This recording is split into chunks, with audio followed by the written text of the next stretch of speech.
I picked up the phone thinking it would be a normal conversation with my son. Maybe we'd finally set a date for his wedding, talk about flowers or venues. Normal mother-son things. "Hey, Max," I said, settling into my armchair. "Have you two set a wedding date yet? I'd love to help." "Mom, about that." His voice was tight. "We got married. Yesterday." The room tilted. "What? It was very small. Last minute. Just us and the witnesses, special people." Lena's voice cut through, sharp and clear. She wanted me to hear. "We only invited special people, Renati."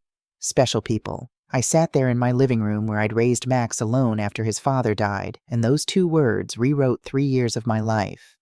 "I bought a dress," I heard myself say. "Pink. $200. It's in my closet." "That's sweet," Lena said with that patronizing tone. "But it was intimate. Maybe you can return it." Inside my closet hung that pale pink dress, still wrapped in plastic. The matching shoes. The pearl earrings. I'd wanted to look nice in my only son's wedding photos. Photos I'd never be in. "Max, is this what you wanted?" Silence. "I have to go, Mom. We'll talk later." The line went dead. Through my window, Mrs. Patterson watered her roses across the street. Normal Tuesday things. The world kept spinning while mine stopped. 3 years of $500 rent payments. Never late, never questioned. 3 years thinking I was being a good mother. And I wasn't special enough. When morning came, something had shifted. I made coffee and pulled out my checkbook, bank statements, the shoebox of receipts. Robert always said, "Know where your money goes or someone else will decide for you." Time to see what my generosity actually cost. Rent first, $500 monthly for their apartment. "Just 6 months, Mom," Max had said. That was 36 months ago. 500 use 36 to pesos, 18 to 1,000. I wrote it down. The number looked obscene. Groceries and supplies, $200 monthly. Steaks, wine, the fancy cheese Lena liked. 200,036 is equal $7, 200 gifts. The espresso machine, 400 golf clubs, 600 Napa trip, 200. Total 3,000. Then the emergencies. Lena's surgery last March, 800. Max's car down payment, 2,500. The air conditioner, 600. Living room furniture, 1,200. I kept writing. Every transfer, every check, every just this once. Final total, $33,400. $33,400 in 3 years. This wasn't just money. This was Robert's life insurance. The Italy trip I'd postponed. The new roof my house needed. My retirement cushion. Gone. I walked to the bathroom mirror and really looked at myself. At 71, I wasn't old. My mind was sharp, body strong. But the woman staring back looked exhausted. Worn down. She looked like someone who'd been buying love. "What have you done?" I whispered. Thursday, I tried convincing myself I was overreacting. Maybe it really had been just them. Maybe my phone buzzed. Facebook notification. "Jennifer Chen tagged you in a post." I didn't know Jennifer Chen. I clicked anyway. Wedding photos loaded. Beautiful outdoor ceremony, string lights, white chairs. Max and Lena weren't alone. 53 photos. Each one a knife. Lena's parents beaming beside her. Her father giving a toast. 5 siblings laughing, dancing. I counted 35 guests in the background. All special enough. And there was Lena's dress. White lace designer. Beautiful. I knew that dress. Last month, Lena had called crying. "I'm short on rent and personal expenses. Could you help with $800? I transferred it that afternoon. This dress cost at least $800. I'd bought my son's bride's wedding dress for a wedding I wasn't invited to." My hands shook as I screenshot every photo. Evidence of what I wasn't sure. But I needed proof I wasn't crazy. One photo stopped me, Max and Lena cutting cake surrounded by family. Everyone laughing. Max looked genuinely happy.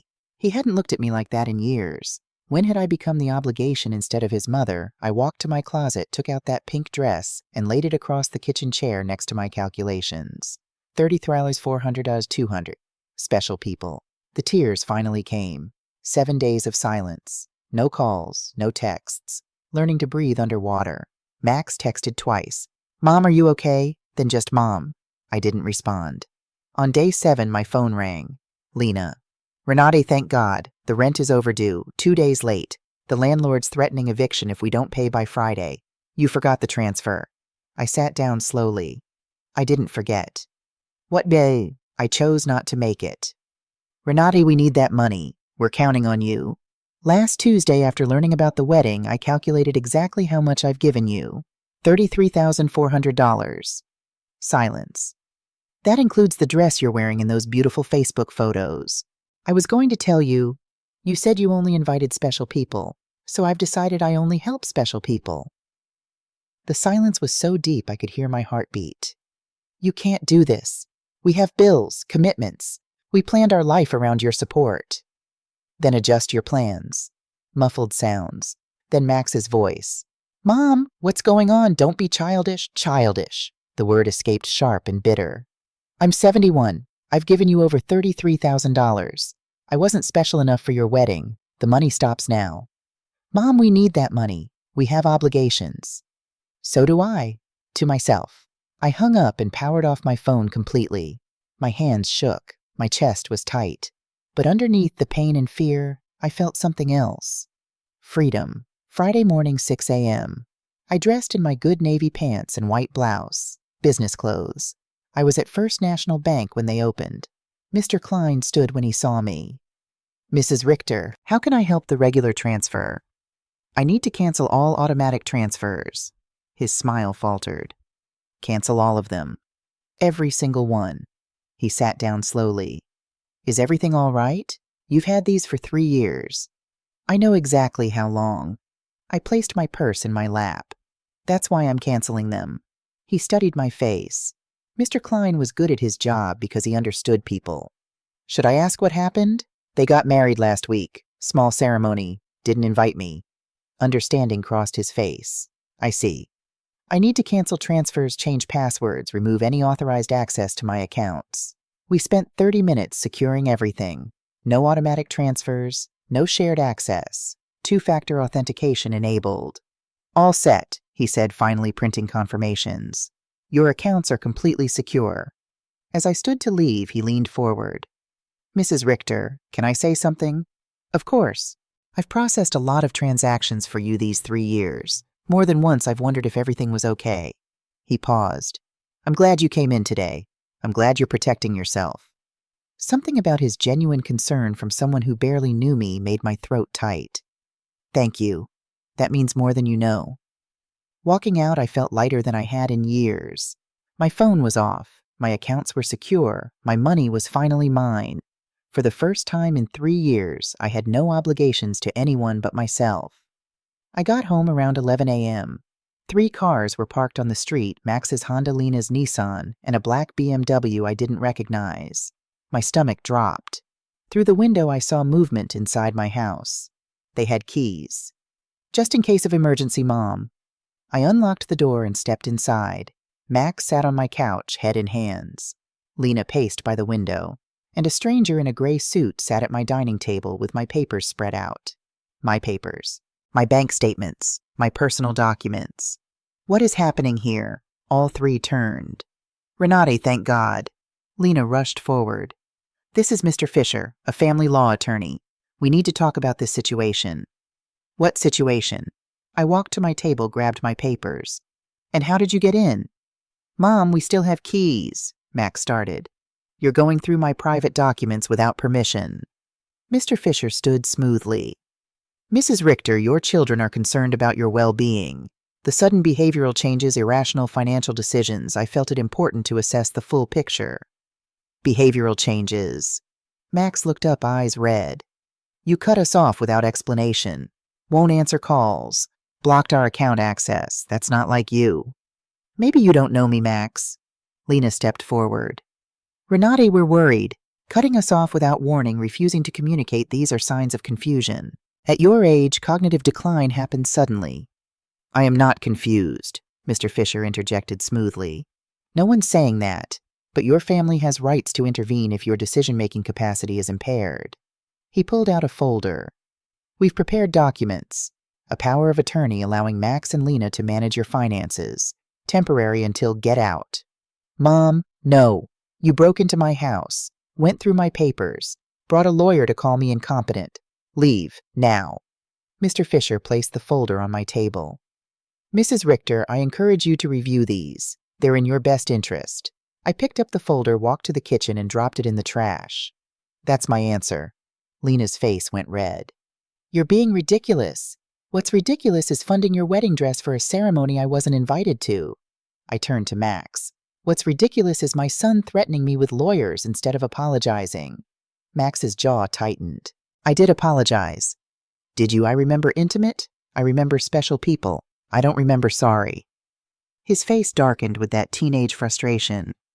This will end badly for you, Mom. You'll be alone with no one to care for you. Is that what you want? The threat hung between us. Max, I said quietly, I'm already alone. The difference is now it's my choice, not your neglect. He flinched. Mr. Fisher packed his briefcase. You should know this isn't over. Your family has legal options. If you're making irrational decisions, a judge can assign a guardian. The words were meant to scare me. They did, but I was done being scared. Mr. Fisher researched me thoroughly before threatening a 71-year-old woman who's managed finances flawlessly for 40 years, who raised her son alone, who worked and saved while you were still in law school. Get out, all of you. They left in wounded dignity, Lena muttering Fisher on his phone. Max stopped at the door. Mom, your key. Give it to me. What, your house key? You're not welcome here. He hesitated, then worked the key off his ring and placed it on the table. He walked out without another word. I locked the door, deadbolt, chain, then stood in my violated living room listening to cars drive away. The silence was beautiful. I gathered my papers, stacking them neatly. One document caught my eye, my savings balance. Should have been $80,000. Instead, $47,000. I'd given away half my retirement, but I still had $47,000. My house, my health, my dignity. I made tea with shaking hands but solid resolve. This was war, and I was finally fighting back.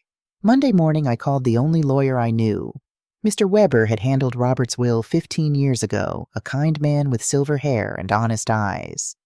Mrs. Richter, of course I remember you. How can I help? I told him everything. The wedding, the money, the invasion of my home. His response was immediate. What they did is elder financial abuse. It's a federal crime. Can you come to my office this afternoon?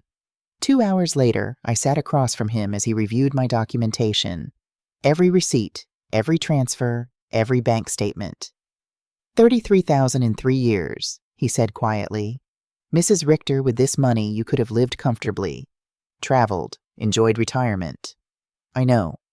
They entered your home without permission and reviewed private documents. That's violation of privacy.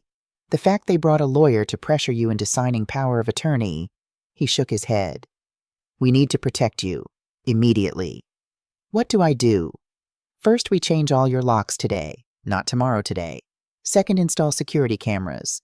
Third, new bank account at a different institution where they have no contact. Fourth, update your will to prevent future manipulation. He picked up his phone. I know an excellent locksmith. He can be there this afternoon. Mr. Weber, what if they really do try to have me declared incompetent? He leaned forward. Then we fight, and we win.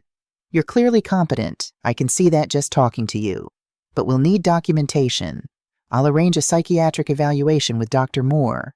She's legitimate fair, and her testimony holds up in court. They'll come back, won't they? Yes, he said honestly. People like this don't give up easily, but Renati, you're not alone in this anymore. Those words, you're not alone, made something crack inside me. I'd felt so isolated, so crazy for drawing this line. Hearing a professional validate my choice felt like oxygen. That afternoon, a locksmith named Ethan arrived with his father, Mr. Summer. They owned the hardware store where I'd bought supplies for years, always for Max and Lena's apartment repairs. Mrs. Richter, Mr. Summer said warmly, what can we do for you today? I need to change all my locks, every single one. Something shifted in his expression, understanding without judgment. Of course. Ethan, let's show Mrs. Richter the best options. While they worked, Ethan asked, would you like to see our security camera systems? We just started installing them. Yes, I want cameras. The complete system. May I ask why? Ethan said carefully. Just so I know what coverage you need. My son and daughter-in-law have been letting themselves into my house without permission. I need to know when they come back. Mr. Summer paused mid-drill. Your son, Mrs. Richter, I'm sorry. That shouldn't happen. No, I agreed. It shouldn't. They spent 3 hours installing new locks, deadbolts, chain locks, even a lock on my bedroom door. Ethan set up cameras covering the front door, back door, driveway, and living room. You can monitor everything from your phone, he explained, showing me the app. If anyone approaches your property, you'll get an alert. If someone tries to break in, it automatically contacts police. The irony wasn't lost on me. I was installing a security system to protect myself from my own son, but it didn't hurt as much as it used to. It was just practical now. As they packed up, a woman appeared on my front walk, mid-60s kind face carrying a casserole dish. Mrs. Richter, I'm Eleanor Brooks. I live next door. We've been neighbors for 5 years, I said, surprised. We'd waved in passing, but never really talked. I know, and I'm ashamed of that. She held up the dish. Yesterday I heard shouting from your house. Loud voices. A man threatening you. I got worried. Are you okay?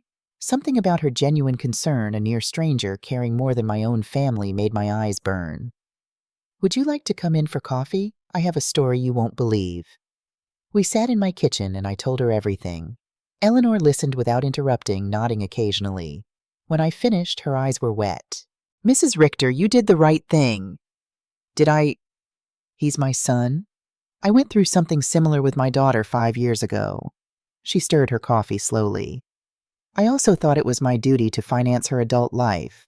I also believed she wouldn't love me if I didn't give money. What happened? I cut her off when I realized she only called when she needed something. At first it was terrible. Threats, emotional blackmail, guilt trips. She paused. But after 6 months, she called to genuinely apologize. Now we have a real relationship based on love, not money.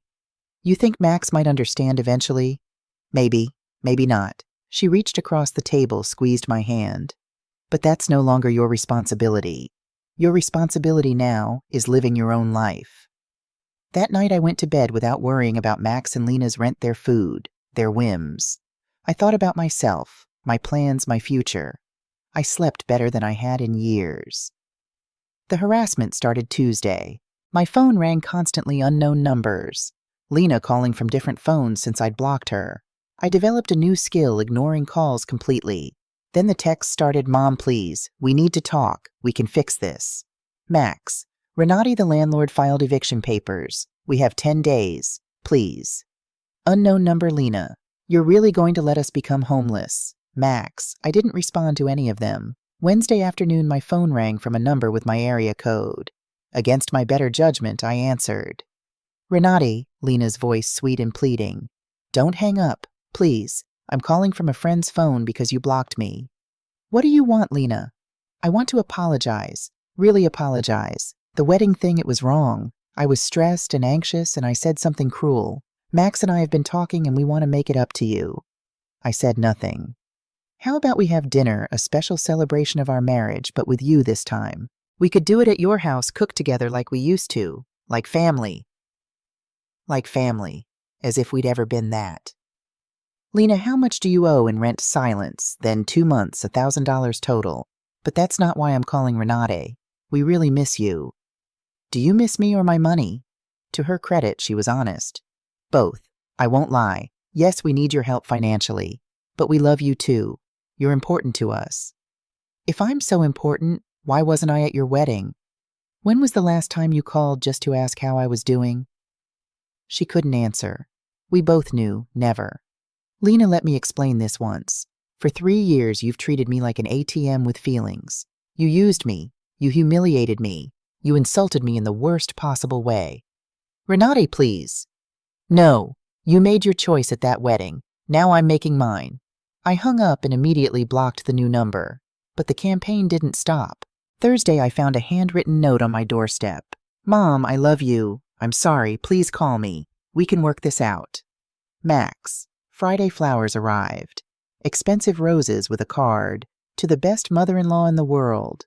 We miss you. Max and Lena. I threw the flowers in the trash. Saturday morning, Mr. Weber called. Renate, I need to tell you something. Max and Lena hired a private investigator to follow you. My blood went cold. What? My secretary spotted him outside your house yesterday. License plate traced to a PI firm that specializes in elder care investigations. They're building a case. A case for what? Incompetence.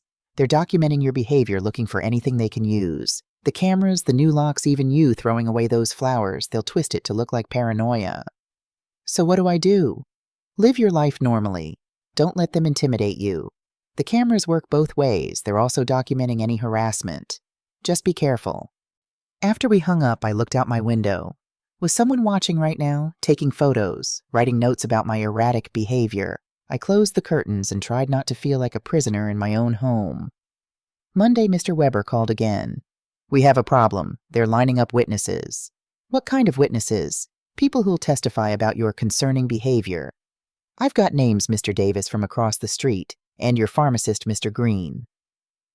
Mr. Davis, I understood he was that unpleasant neighbor who'd hated me ever since my friends parked in front of his house. But Mr. Green, my pharmacist, why would he? I suggest you talk to him. Find out what they told him. I drove to the pharmacy that afternoon. Mr. Green looked surprised when I walked in. Mrs. Richter, I wasn't expecting. Mr. Green, did my daughter-in-law come to see you recently? His face went red. She did, yes. A few weeks ago. She asked about your medications. And what did you tell her? I explained that you only purchase vitamins and occasional aspirin, no regular prescriptions. But she said...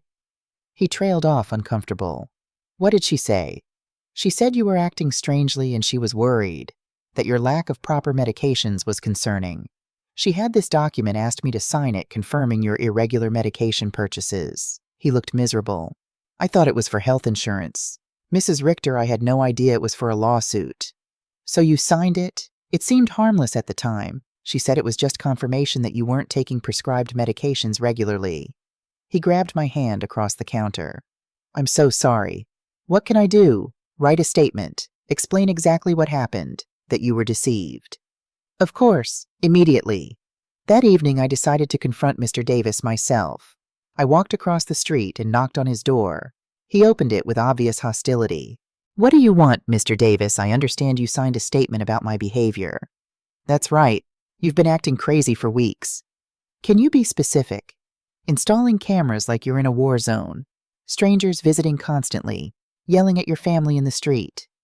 Every observation taken completely out of context.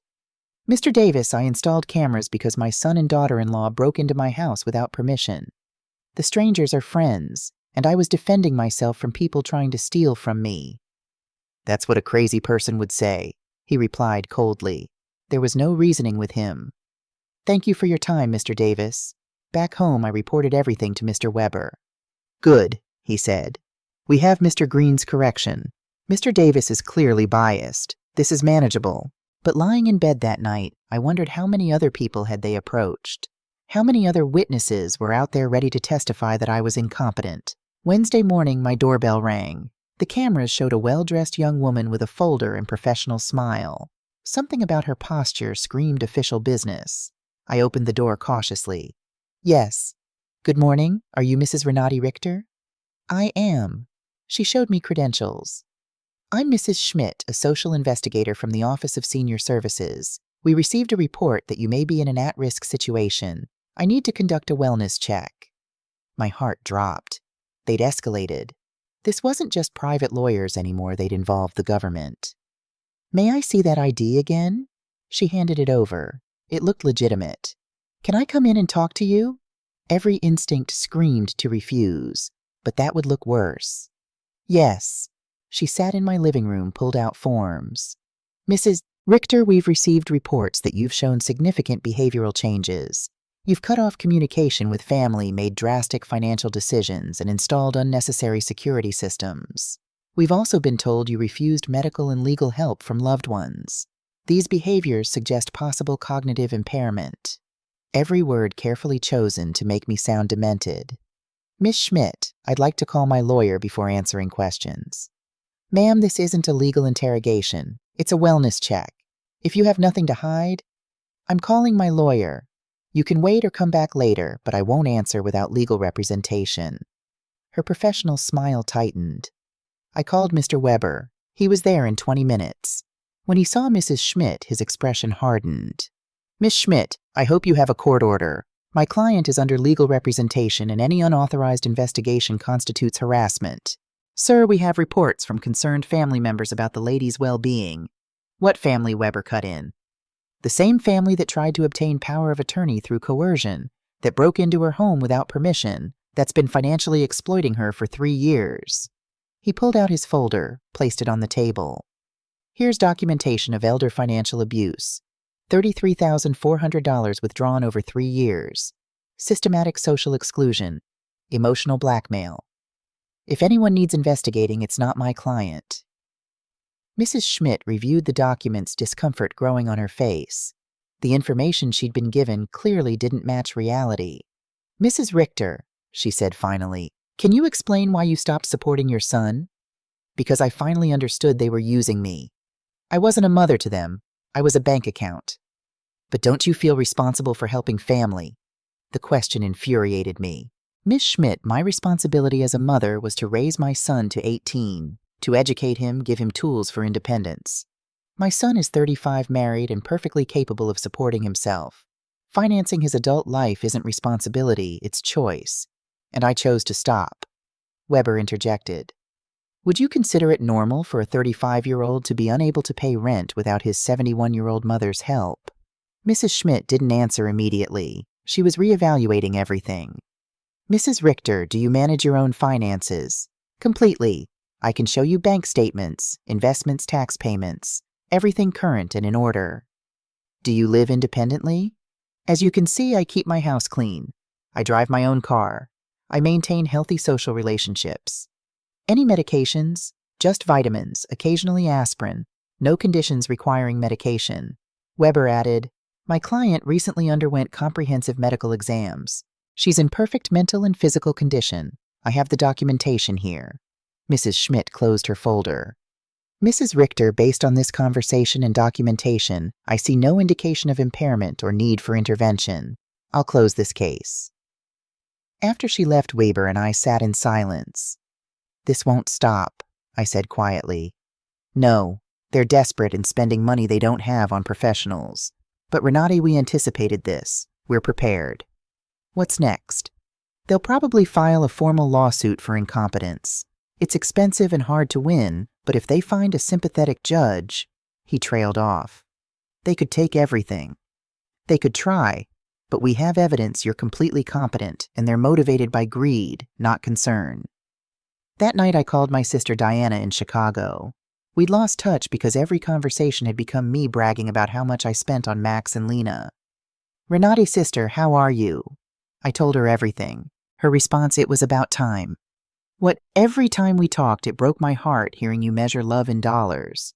I wanted to say something, but I didn't know how. What did you want to say? That Max never spoke lovingly about you at family gatherings. It was always, my mom helped me with this, or my mom bought me that. Never, I miss my mom, or I love my mom. You were a service provider, not a person. Her words hurt, but it was necessary pain. There's something else, Diana continued. Lena always talked about you in future tense. When Renate's no longer here, we can remodel her house, or when we inherit, we'll invest in business, like they were waiting for you to die. My hands went cold. They didn't just see me as an ATM. They saw me as a temporary obstacle between them and money. Diana, thank you for telling me. Are you okay? Really okay? I'm better than I've been in years. And I meant it. 2 weeks later, Mr. Weber appeared at my door with a grim expression that made my blood run cold. Renate, we need to talk. Max and Lena filed a formal lawsuit for mental incompetence in family court. They're requesting guardianship. The words fell like stones. Does that mean, if a judge determines you're unable to manage your affairs, yes. They could place Max as your legal guardian with full control over your finances. I sat down heavily. What evidence could they possibly have you've seen me? I'm competent. They have statements from 3 witnesses claiming erratic behavior.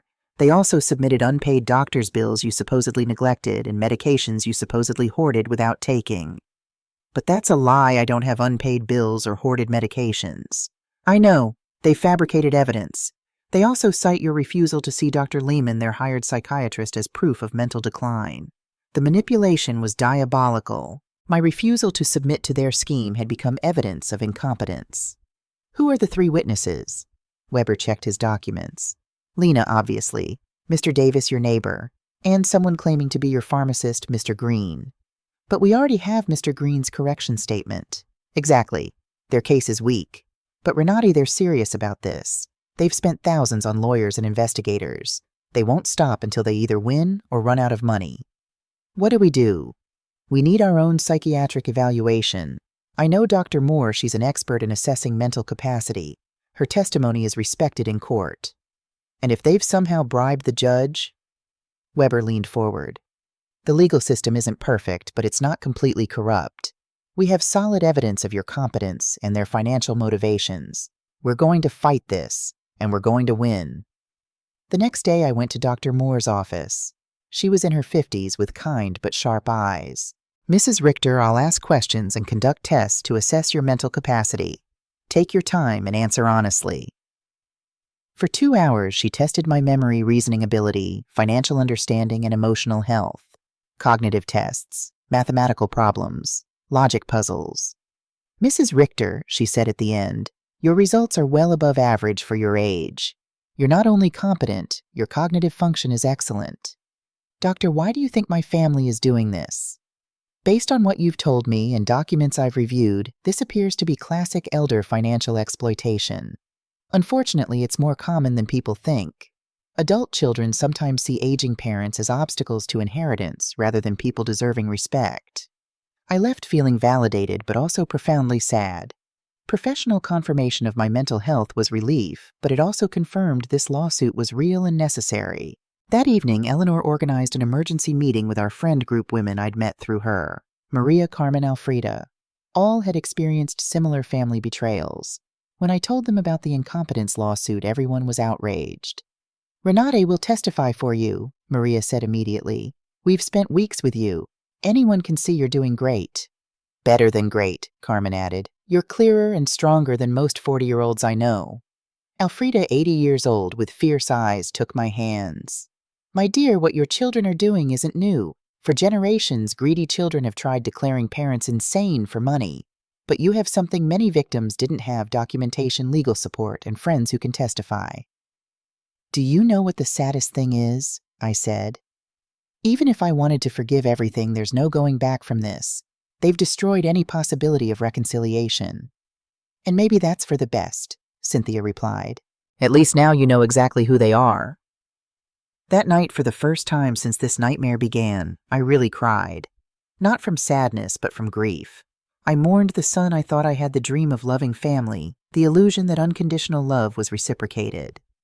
But something else emerged, iron determination not to let them strip me of money, dignity, and freedom. I also did something I hadn't done in months.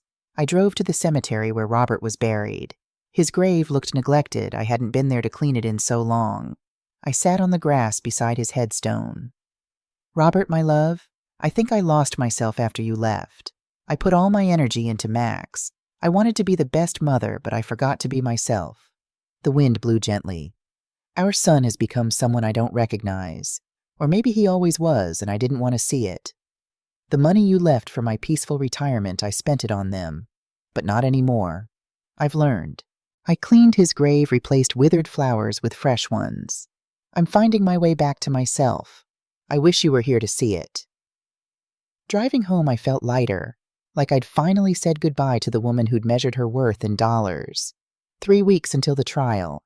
3 weeks to prepare for the fight of my life. The courthouse smelled like old wood and anxiety. I wore my navy suit, hands steady despite my racing heart. Mr. Weber sat beside me. Across the aisle, Max avoided my eyes while Lena stared straight ahead, jaw tight. Judge Miller entered, a gray-haired man with sharp eyes. Let's begin. Max's lawyer, Mr. Brennan, painted me as a confused elder manipulated by strangers. Your Honor, Mrs. Richter has shown clear mental decline. She cut off her loving family without explanation, installed paranoid security systems, and isolated herself under the influence of neighbors and lawyers, exploiting her vulnerable state. Mr. Weber's opening was simple. This isn't dementia. This is a woman escaping financial abuse. Lena testified first, tears flowing. Renate's like a second mom to me. Seeing her decline breaks my heart.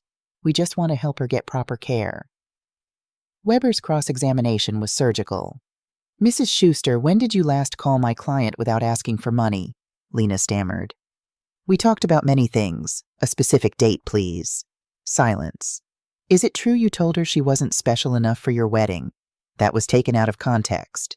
What context makes that acceptable to say to your husband's mother? No answer. Max testified next, claiming concern for my well-being. Weber destroyed him in minutes. How much money did you receive in 3 years?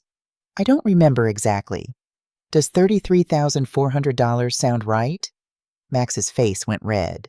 Mom was always generous. At 35, do you need your 71-year-old mother to pay your rent? The courtroom was silent.